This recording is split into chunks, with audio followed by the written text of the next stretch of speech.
You are live. We are live. Hello, everyone, and welcome to the art of organizing digital photos, the first sort. That is what we're going to be talking about today on PEPTalk, Productive Environment Podcast. I am Andrea Anderson, CEO of Productive Environment Institute, and I am joined today by... I'm Barbara Hemphill, founder of Productive Environment Institute. And we are so excited to talk to you about this. And let me tell you why. Okay. The art of organizing digital photos, the first sort. And let me give you my disclaimer, our disclaimer. Let's come on and chat. That we are not photo organizing experts. That's right?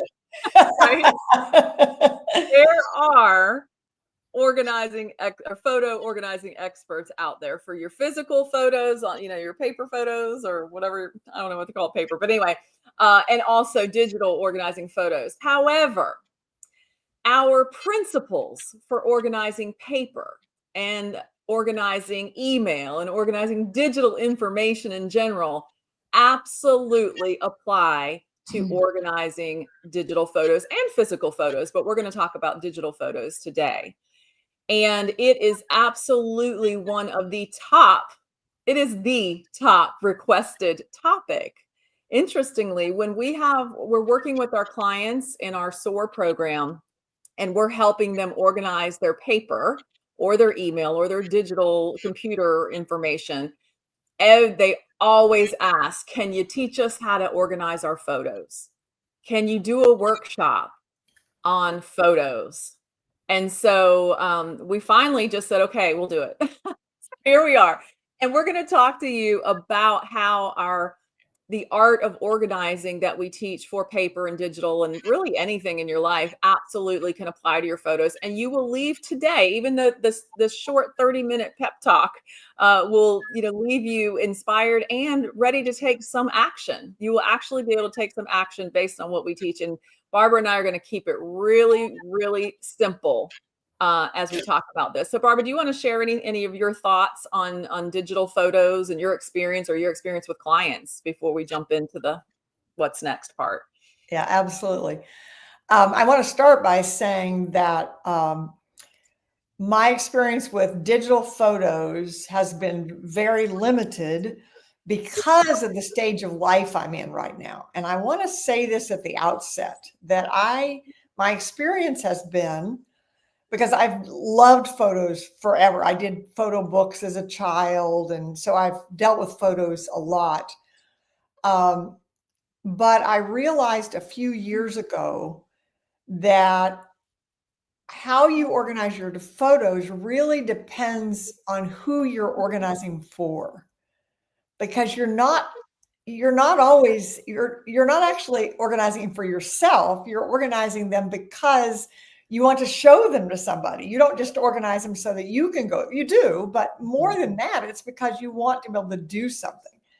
Mm-hmm. And so we always start with vision.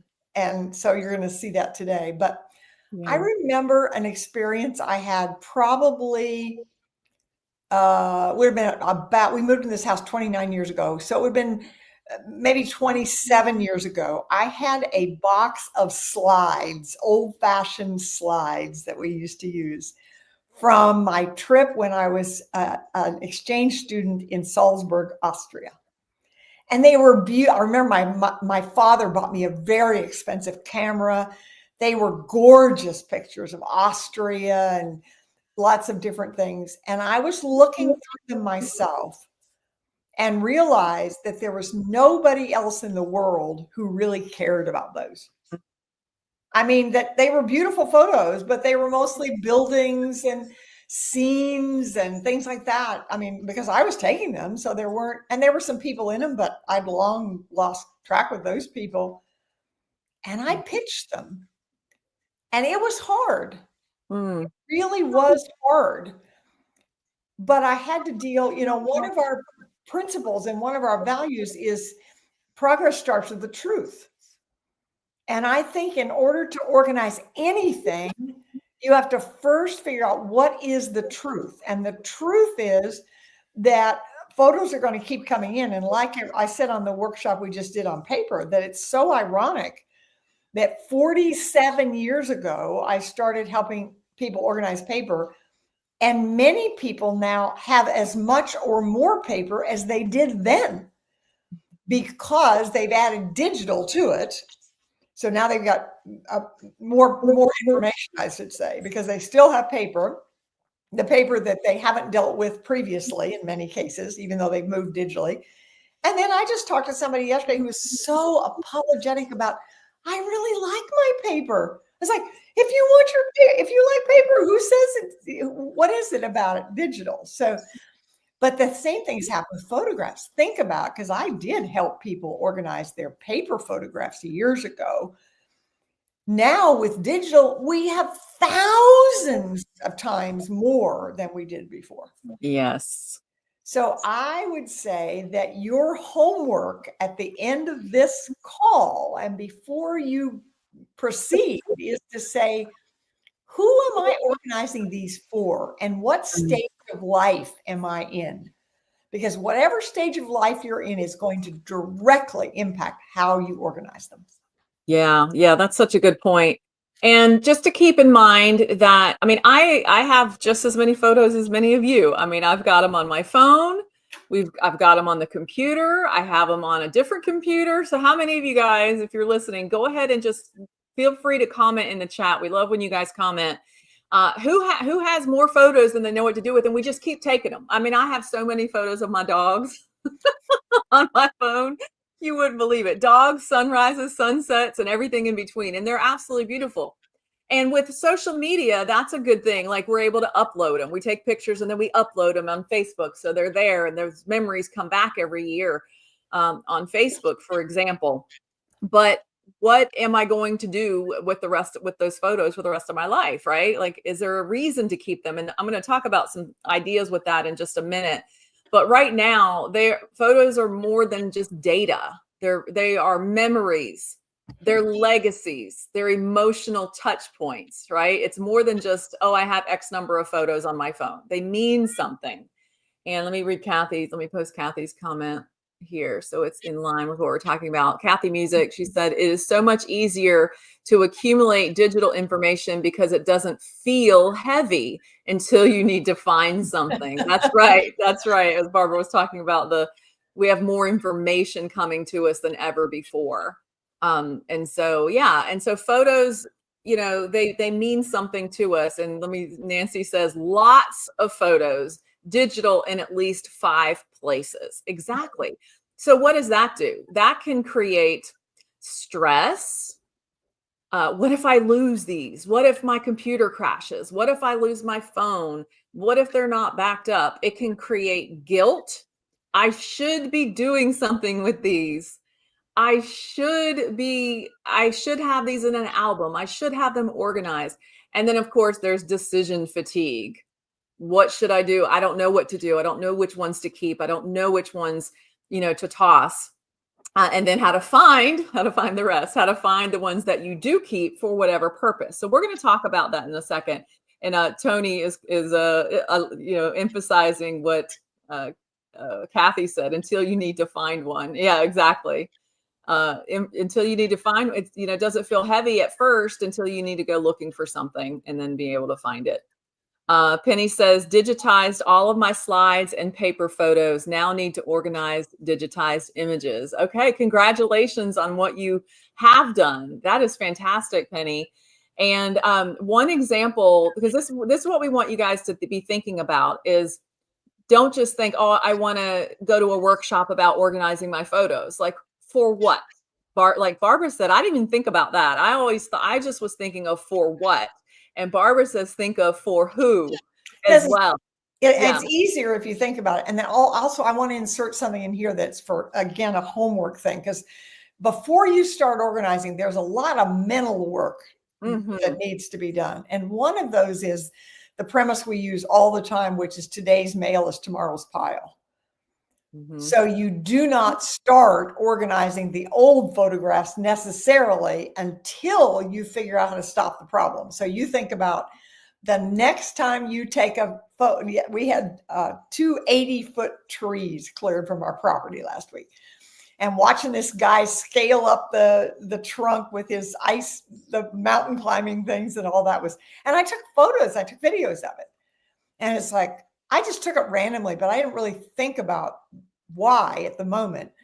Now that we're talking about this, I started actually to delete it because I sent it to one person I wanted to see it. I was going to delete it. And I thought, oh, I think there's some other ways that I could use it. So it was like, one of the things for you to be thinking about before you start doing anything is, who am I doing this for? And how can I stop the problem? Like when we're doing paper, we always say at the end of our program, you will know what to do with every new piece of paper that comes in. So we want you to come up with a system over time that will help you say, okay, I know what to do with every new piece of paper. And I'll tell you one story. I remember when my first granddaughter was born. And she came to our house and everybody was here, and I was snapping pictures like crazy. And people say, take that one, take this one, take that one. And at one moment, I realized I was missing the experience because I was focusing on getting the photograph. So I made a decision and I said, I'm going to have my camera for 20 minutes and I will take, or maybe it was 30 minutes, I don't know, but it was a fixed amount of time. I will take photos during that time, and the rest of the time, my phone is going to be put away because I want to enjoy the experience. I think that was one of the smartest things I ever did, because I know people who have literally thousands of photographs, but don't really have great relationships with their children. And I think there's a relationship. I mean, I think there's a correlation between that. Yeah, that's interesting. And then, like you said, you're not in a lot of the moms and the grandmas, the parents aren't in the pictures because they're the ones taking them. So we're not saying don't take the pictures, guys. You can take the pictures, but also make sure somebody gets some of you in there too, so they can see you're there enjoying it as well. But I take so many random pictures of my dogs because they're so cute. And then I have so many duplicates. I don't need all those pictures. And so, Barbara, to your point of today's mail is tomorrow's pile, for me, starting with the most recent, that's what's on my phone. That's what's on my phone, right? Our most recent photos are on our phone.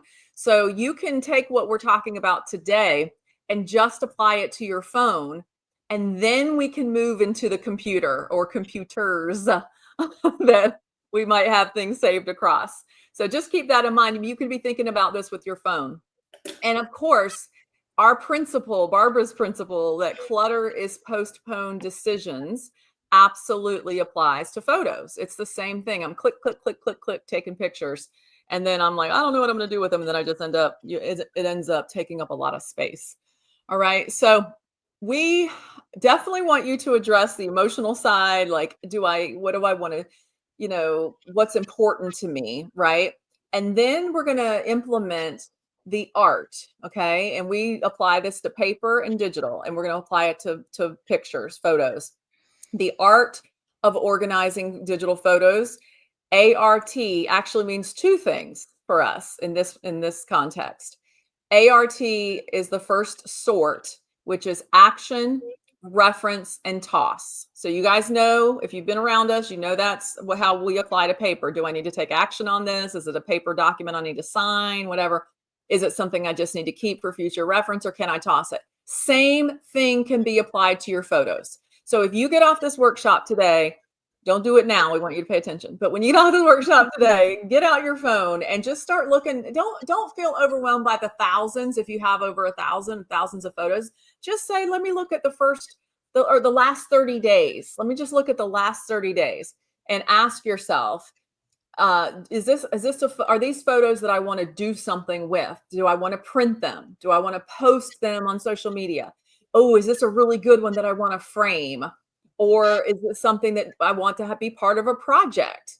You guys know when people pass away, there's a lot of times now they're doing these beautiful, and they have for years, these beautiful photo memories and sharing that at the celebration of life or at the funeral. And I've organized photos for friends, parents of friends that had passed, and that's a job. And so is that a project that, you want to just capture save those photos for a potential future project. Okay, whether it be something like that or something, a different project, but something That you want to do something with.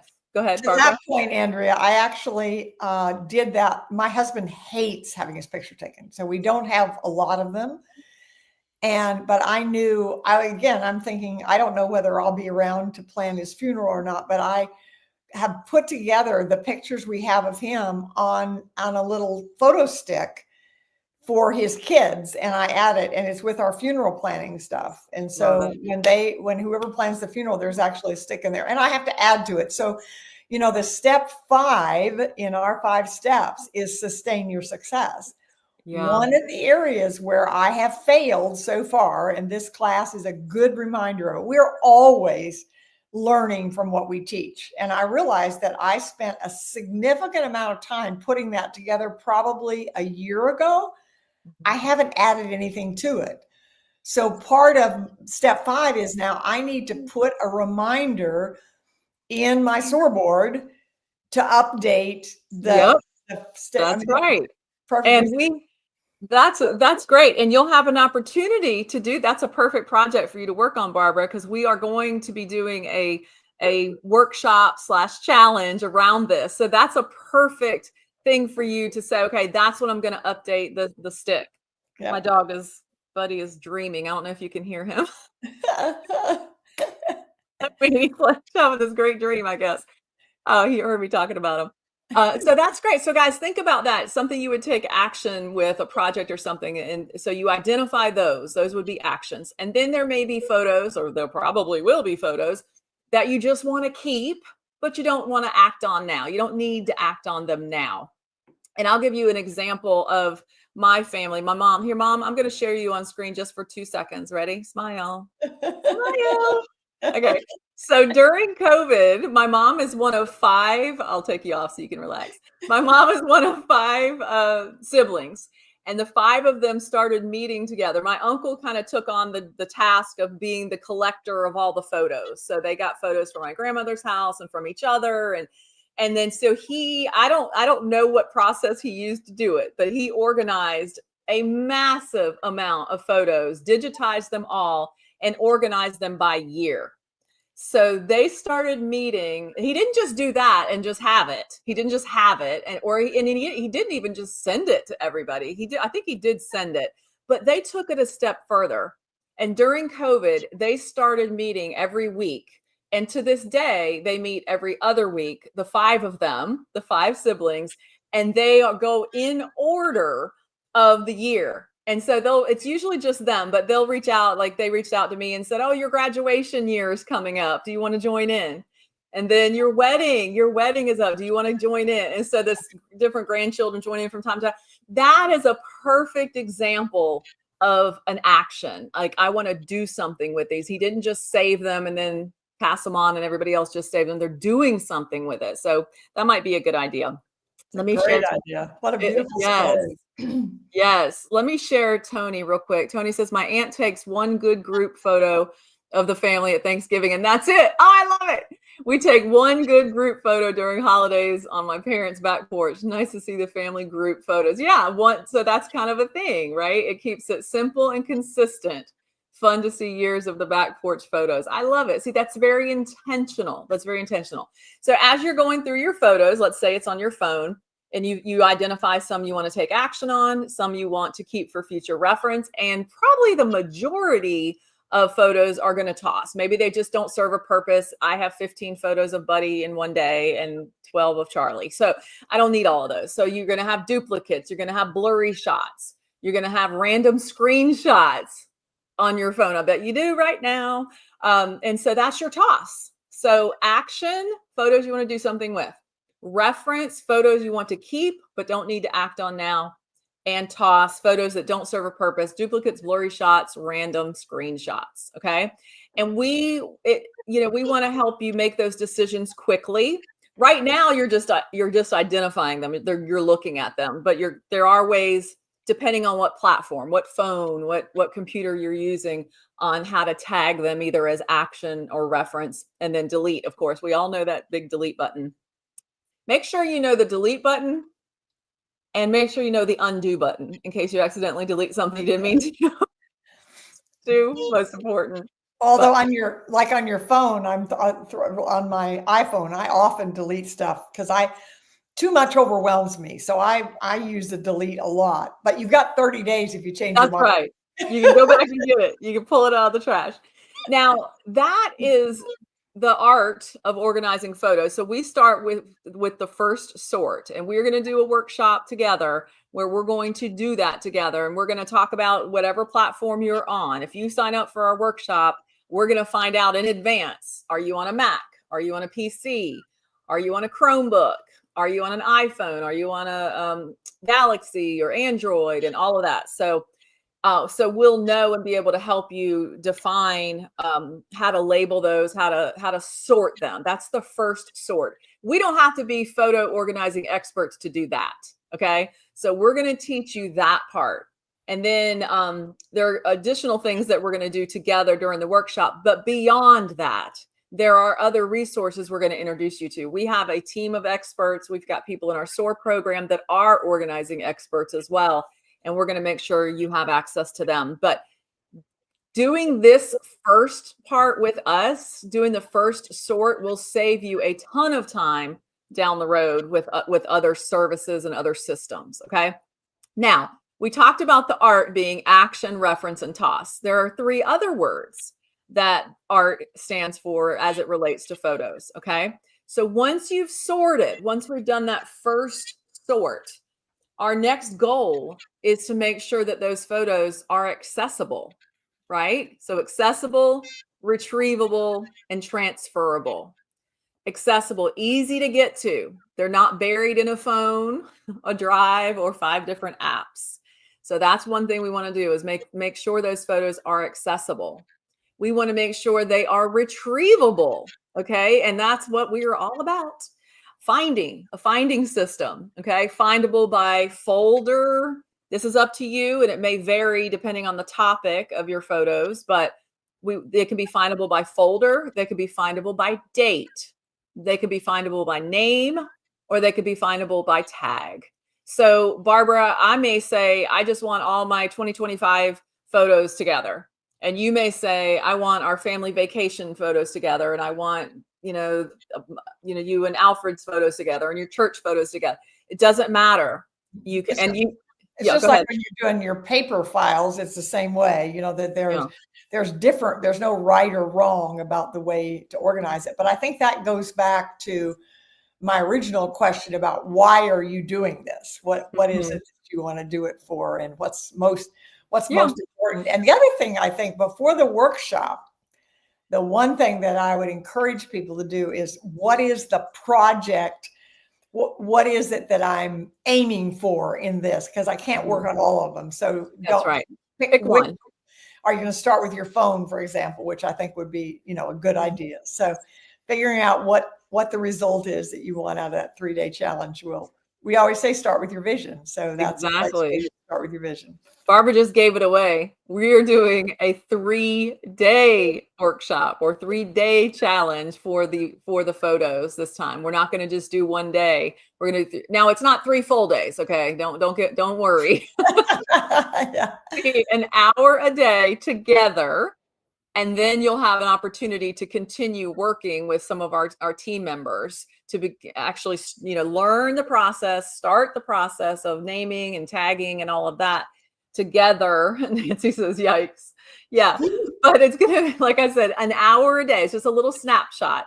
And that gives us an opportunity to connect with you. We did a workshop last week that I loved. It was great. And we had some great people on, but we left feeling like we didn't really get to know the people on there. And so we offered a live Q&A, and that was so helpful. I mean, we really got to meet, some of the workshoppers, and it just felt better. It felt better, really connecting. And so we want to make sure we have time to do that. And like I said, it's going to be a workshop challenge. I don't know, those words are interchangeable right now, but where you will be doing it. So I can imagine, Barbara, you updating that stick I think that's a great thing. So be thinking about that, guys, about what you want, what one project you want to do this for. All right. So just remember, it's not just about organizing photos, just to organize photos. Okay.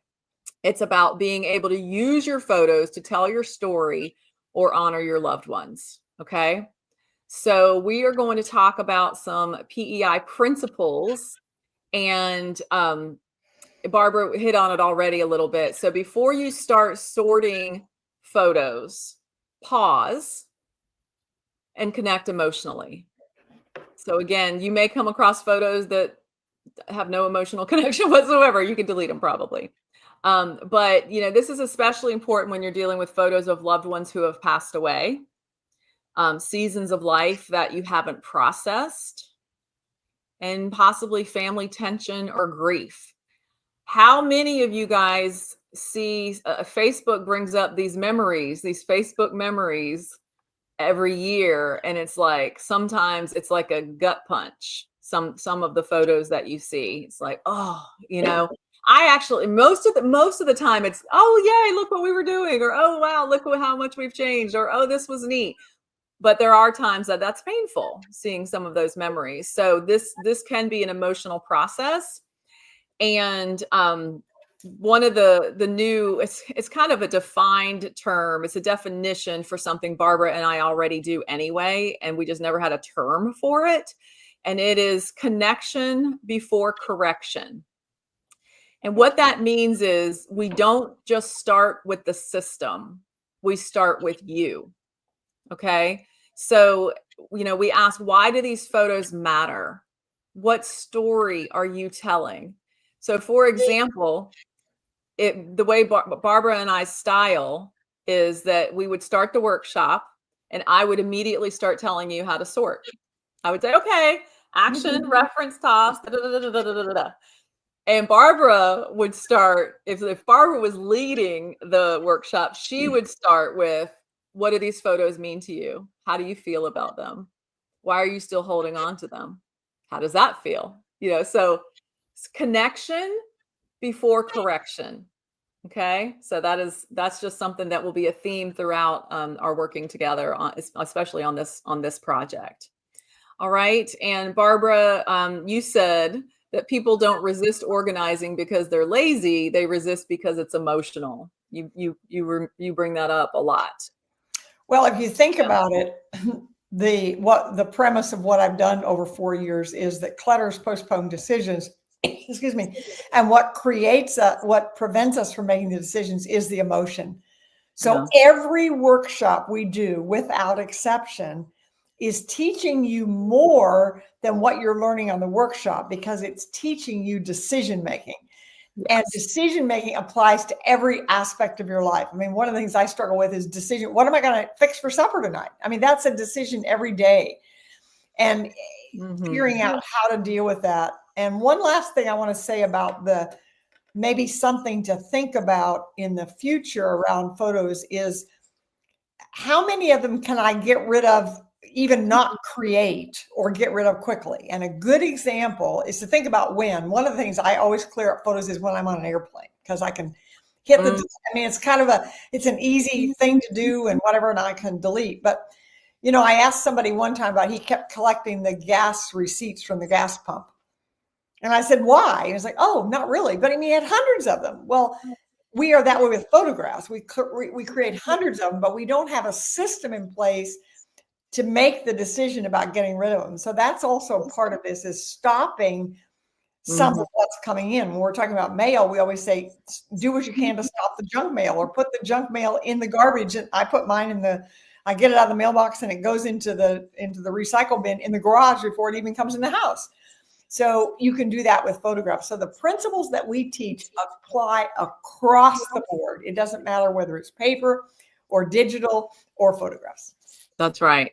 That is right. So in fact, I'm remembering a article. Eds, if you're able to grab the article, you don't have to do it right this second, but that Karen Lynch wrote about finding the photos in our downloads file on our computer, because we just download, and there could be hundreds of those, and we can just link to Karen's article here in the description on YouTube. So wherever you're watching us from, make sure you find your way over to our YouTube channel. And if you have not liked and subscribed yet, please do. So what you can do after this After watching this pep talk, you can take one small batch to begin with, okay? So let's just say, for example, like I said, 1 month or say 3 months on your phone. Don't try to say, I'm going to delete all the photos or I'm going to manage all the photos on my phone. But at least maybe 3 months on your phone. And at the very least, just go in. If you're not sure how to mark them as action or reference just yet, go ahead and just delete any duplicates. Delete the ones you know you don't need. Delete those random screenshots. It could be one folder from your computer. Not the whole, not everything, but one folder. Just find one folder of photos on your computer and start there. Or in the cloud, it could be on Google Drive, and just start there. It could be a specific trip or an event or a year. Just pick one area to start with and just dip your toe in and see how that goes. Because I just feel like it would be super easy to do the deletions first. Go ahead in there and just delete the stuff. It's just like we say when in our workshops where we're teaching how to start organizing your paper, is we say, let's get rid of the obvious clutter first. So if you're looking at your desk and you've got empty Diet Coke cans or bottles, and you've got hair ties, and you've got a coffee cup, and that's the obvious clutter, you can go ahead and do that with your photos. Things that you don't need anymore, go ahead and get rid of. All right, so don't aim for perfection, aim for momentum. And then we want to hear about it. If you guys do that and you're like, oh my God, I feel so much better, I feel lighter, message us and tell us that. There's a contact button right on our website at productiveenvironment.com contact. That comes directly to me. So you can say, hey, Andrea, I saw you and Barbara talking about photos on your podcast, on Pep Talk, and I just want to let you know what I did. Please do that. We would love to hear what you're doing. Okay. And questions you have, because the questions you have, then we can incorporate when we do the workshop. That's right. That's right. If there's something that you want to ask and make sure we cover, please send it over. So just go directly to that site, and there's a contact button in the bottom right, and that comes to me. So if you want some structured help with this, you can join our first ever 3-day digital photo challenge. I may change the name to something more fun, maybe Picture Palooza or something like that. I don't know. Photopalooza. Well, I struggled with that. I went back and forth with that because we call them photos, but Photopalooza doesn't sound as fun as Picture Palooza because the P and the P. I don't know. Oh, that's true. Okay. I don't know. I'm open. You guys tell us. What do you guys think? Photopalooza or Picture Palooza? Let us know. And we don't have the dates for that yet, but they're coming. If you're watching this video, it is currently July 1st, 2025. And so it will be later this month. It will be in July. I promised our store members we were going to do this in July. So it will be in July towards the end of the month. And so you're going to learn the art system, the art of organizing the photos. We're going to actually do the first sort together. Okay, the action, reference, or toss. And you'll be able to connect with others who want to preserve what matters. And like I said, we've got some great resources of people who are the experts in what to do next. Okay, and so you guys will meet them and have some great resources. So how do you do that? Since we don't even have it set up yet for you to actually sign up for it yet. So what you can do in the meantime is make sure you're on our email list so that you get the invitation that will be coming up very, very soon, either this week or next week. Okay. And you can go to lesscluttermorelife.com. And that is actually where you're just entering your name and email address to get access to a 12-minute training video. It's actually me doing a 12-minute kind of big picture overview of what we teach in Productive Environment Institute. Just go in there and put your name and email address in, and that gets you on our email subscriber list. So you will get notified about the upcoming challenge. Okay. And then, like I said, you can also go to productiveenvironment.com, click contact, send us a message right there. And last but not least, I want to just share that if you are watching this pep talk and you want to organize your paper, then you can go and check out our Tame Your Paper Tiger on-demand workshop. We did a live workshop last week. It is now converted into an on-demand. It is available to you right now. So you can go to tameyourpapertiger.com. You can sign up for that workshop right there and actually start today if you like. So we just want to remind you, you don't have to organize everything. Just start with what matters now. It may be starting with your phone, or maybe just a folder on your computer. So Barbara, any closing thoughts from you?